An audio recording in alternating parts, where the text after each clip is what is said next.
Pay attention to this elevator security footage from the Meridian Tower Apartments in Tacoma, Washington.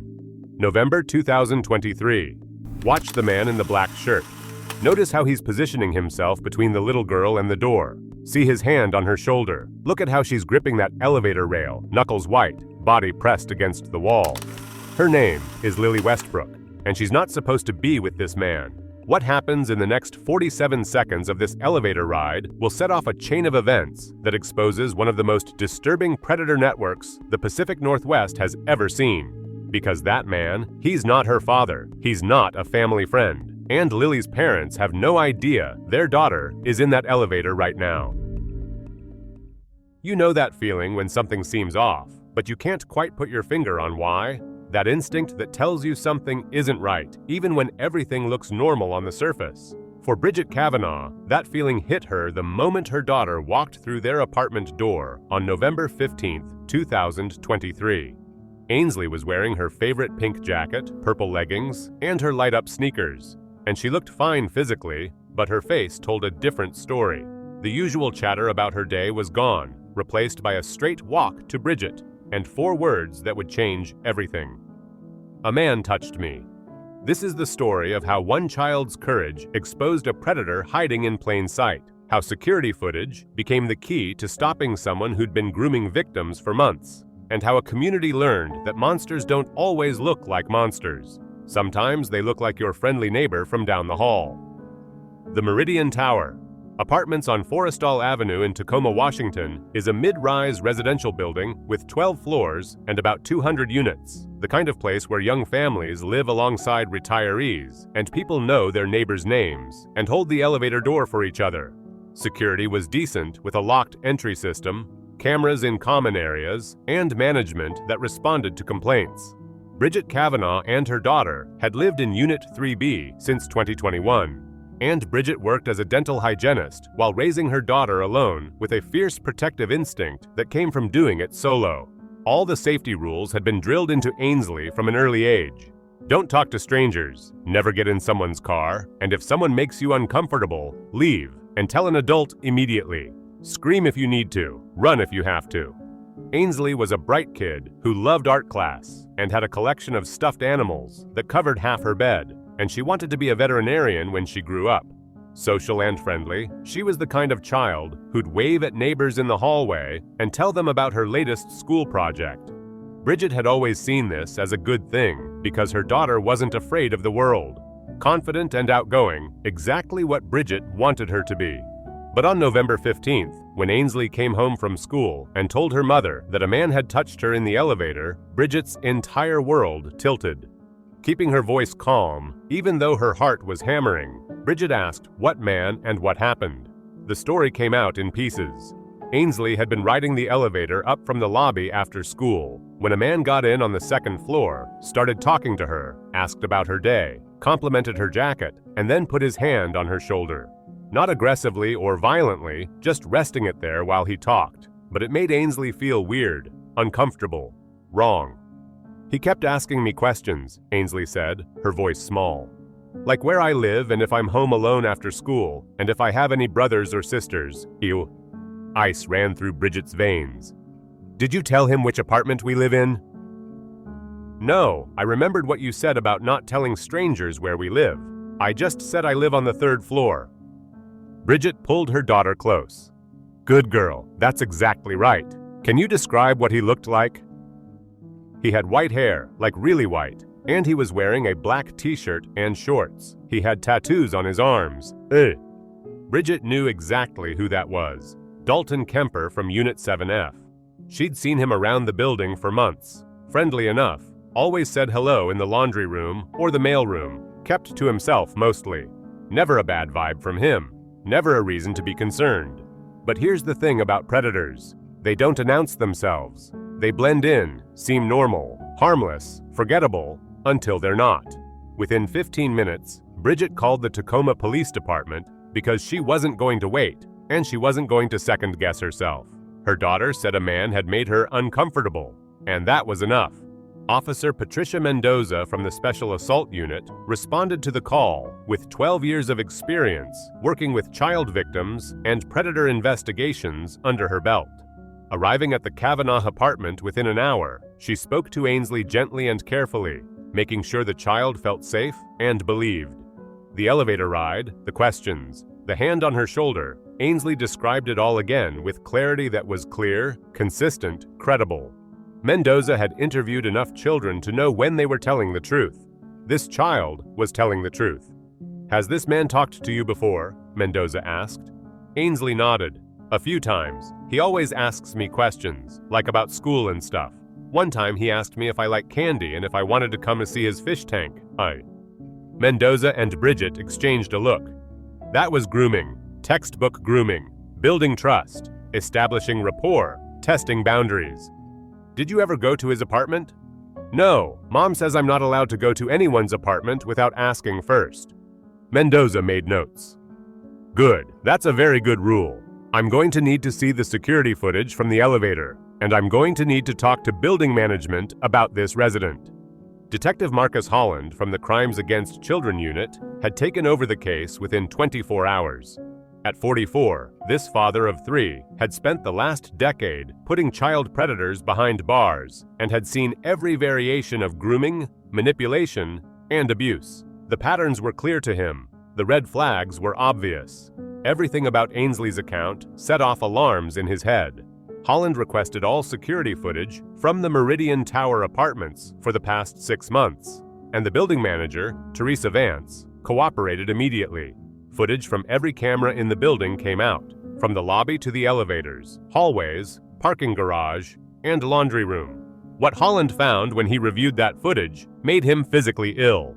Dalton Kemper hadn't just encountered Ainsley once. Dozens of times, he'd crossed her path, and it wasn't random.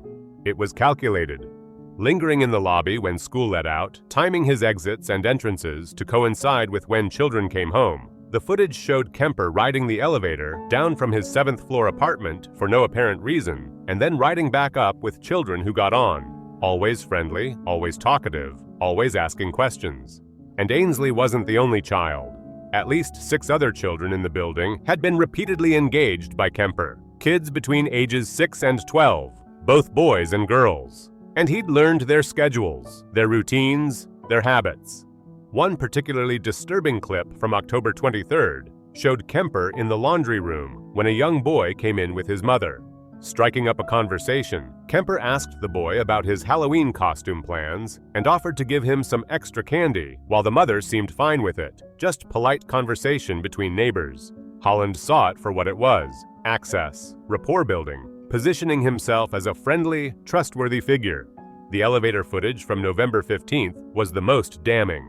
Holland watched as Kemper got on the elevator with Ainsley on the 2nd floor, immediately engaging her in conversation, leaning down slightly to her level to make himself less intimidating, placing his hand on her shoulder while he talked.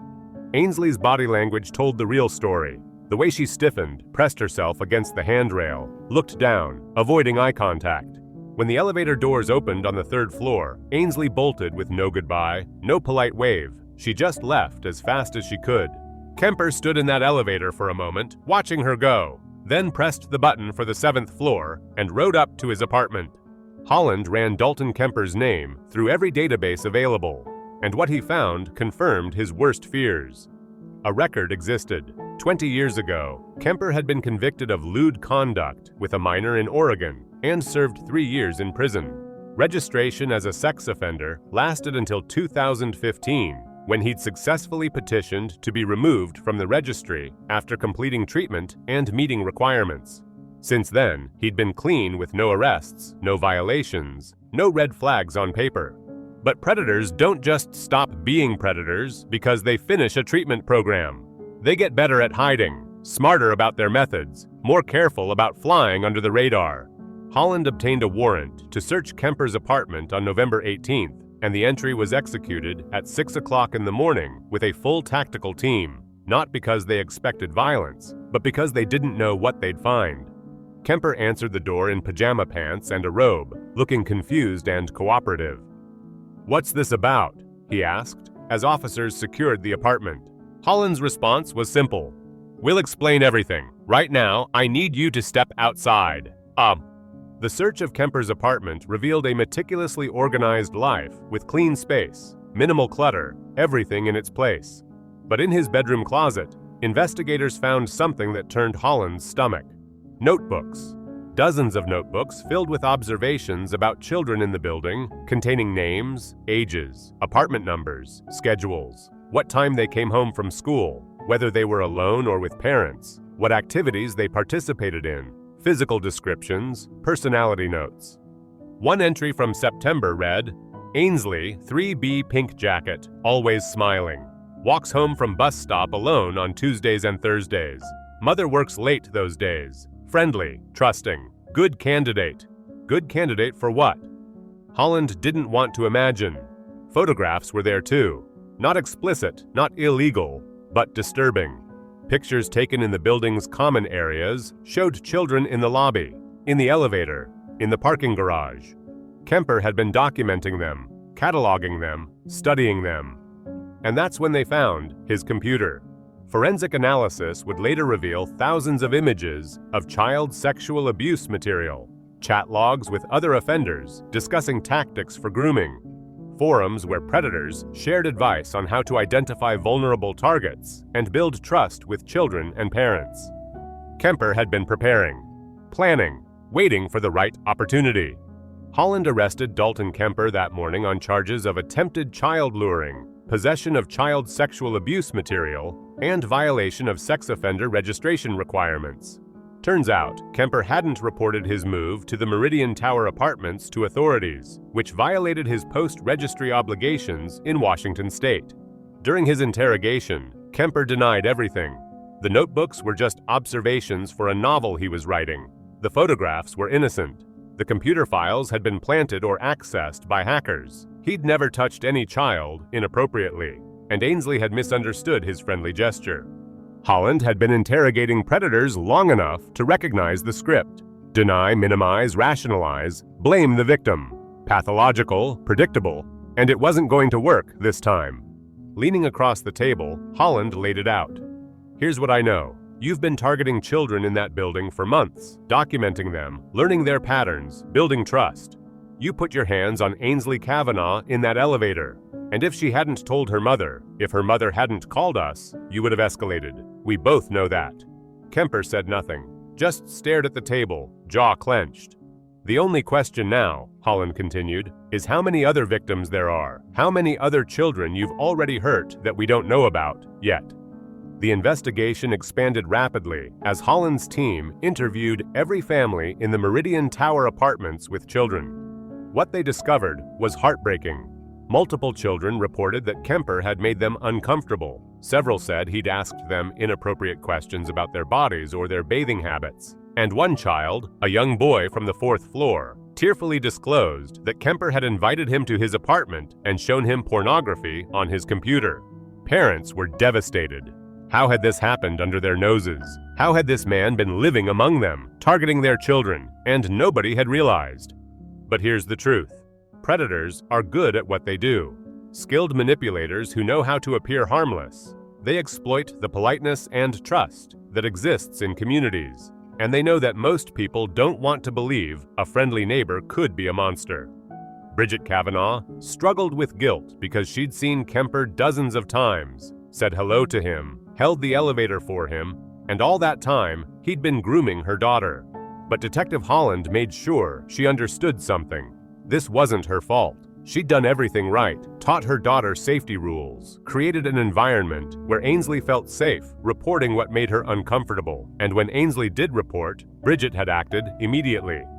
"Your daughter's courage stopped this man," Holland told her. "She spoke up, she trusted you, and because of that, we caught him before he could hurt her or anyone else, more than he already had." The case against Dalton Kemper was airtight, with physical evidence, witness testimony, and digital forensics, all painting a picture of a serial predator who'd been operating methodically and patiently. The trial began in May 2024, and the prosecution presented everything: the notebooks, the photographs, the computer files, the testimony from multiple children, and that elevator footage. They showed the jury what grooming looks like in real time, how a predator establishes contact, builds rapport, tests boundaries. Ainsley didn't have to testify in person. A recorded statement was played for the jury, with her face obscured to protect her identity, and she described the elevator encounter with clarity and composure that moved everyone in the courtroom. "He made me feel scared," she said in the recording. "I didn't like how he touched me. I knew it was wrong, so I told my mom as soon as I got home." The defense tried to argue that Kemper had been misunderstood, that his actions were awkward but not criminal, that the prosecution was criminalizing normal, neighborly interactions. The mountain of evidence was insurmountable. This wasn't a misunderstanding. This was predatory behavior, documented and deliberate. The jury deliberated for less than 3 hours and returned with guilty verdicts on all counts. When the verdict was read, Bridget Kavanagh sat in the gallery, closed her eyes, and let tears stream down her face. It was over. Her daughter was safe. The man who'd targeted her was going to prison. At sentencing, the judge addressed Kemper directly. "You are a danger to children. You have demonstrated a pattern of predatory behavior that shows no indication of remorse or reform. The safety of the community requires that you be removed from it." 25 years in federal prison for possession and distribution of child sexual abuse material, plus an additional 10 years on state charges of attempted child luring, stalking, and violation of sex offender registration. That's what Dalton Kemper received. He will be 77 years old when he's eligible for parole, and given his record, parole is unlikely.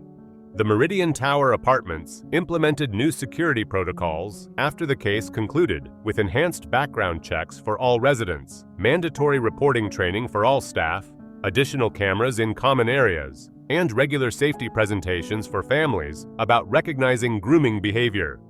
Bridget Kavanagh became an advocate for child safety education and now speaks at schools, community centers, and parent groups about the importance of teaching children body autonomy and the power of believing them when they report discomfort.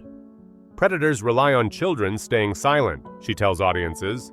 They rely on children feeling like they can't say anything because the adult seemed nice, or because they don't want to get in trouble. We have to create environments where children know they will always be believed, always be protected, and never be blamed. Ainsley is thriving now and still loves art, still wants to be a veterinarian, still has that collection of stuffed animals. She knows she did something incredibly brave, knows she helped protect other children, and knows that when something feels wrong, speaking up is always the right choice. Detective Marcus Holland keeps the elevator footage from November 15th in his case files, not because he needs it for evidence anymore, but because it reminds him why this work matters. That brief clip of a child pulling away from a predator, recognizing danger, and choosing to report it, that's the moment everything changed. That's when a pattern of grooming was interrupted. That's when other children were saved.